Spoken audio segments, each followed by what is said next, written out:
Bonjour et bienvenue dans ce nouveau cours sur Adobe Photoshop Creative Cloud 2020. Aujourd'hui, nous allons introduire la notion de traitement d'image. On verra comment ouvrir une image et on abordera également les notions de zoom et défilement. Alors, pour ouvrir une image dans Adobe Photoshop 2020, on a plusieurs possibilités. La première possibilité consiste à porter l'image et à la déposer dans cette zone-ci. La deuxième consiste à presser sur le bouton Open dans le cas où on se trouve sur cette page-ci.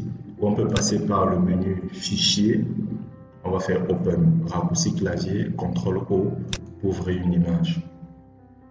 Donc on va ouvrir cette image-ci et à l'ouverture, on se retrouve dans notre tableau de bord habituel, notre espace de travail configuré. Pour ce qui concerne le zoom et le défilement, on a plusieurs options également.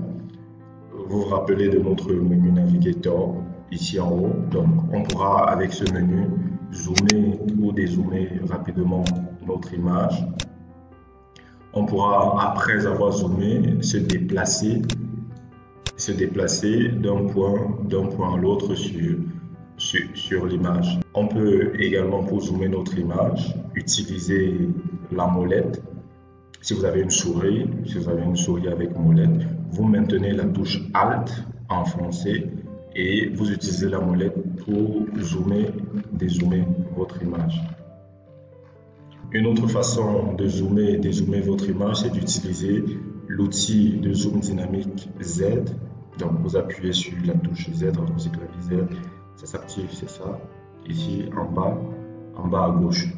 Donc, pour utiliser le zoom dynamique sur Photoshop, vous cliquez, vous maintenez, clic gauche, et ça zoome. Pour dézoomer, vous appuyez la touche Alt, vous maintenez Alt enfoncé, et vous cliquez pour dézoomer.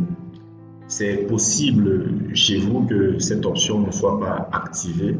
Donc, pour vérifier rapidement que l'outil Zoom Dynamique est bien activé sur notre Photoshop, on va aller dans les préférences de Photoshop. Raccourci clavier, CTRL-K pour ouvrir le volet préférences et on viendra dans Performance.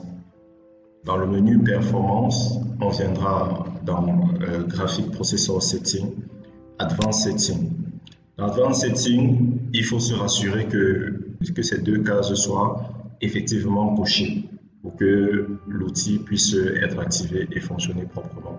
Donc, si on décoche ces deux cases, si c'est décoché chez vous, rassurez-vous de les cocher dans le cas où le zoom dynamique ne marche pas chez vous. Donc, une fois qu'on a zoomé sur l'image, je vous ai dit que c'est possible de défiler sur l'image en utilisant notre volet navigateur. C'est également possible de défiler en utilisant la molette de votre souris. Donc, si vous utilisez la molette sans appuyer aucune touche, ça fait le défilement vertical. Si vous maintenez la touche CTRL enfoncée, ça fera le défilement horizontal. On verra également rapidement comment faire roter notre image. Donc, dans le menu Image, on a toutes les options qui peuvent être appliquées à l'image. On a Image Rotations. Ici, on peut faire roter l'image à loisir. Donc, ce sera tout pour cette vidéo-ci. La prochaine fois, on verra les paramètres qui peuvent être appliqués à l'image.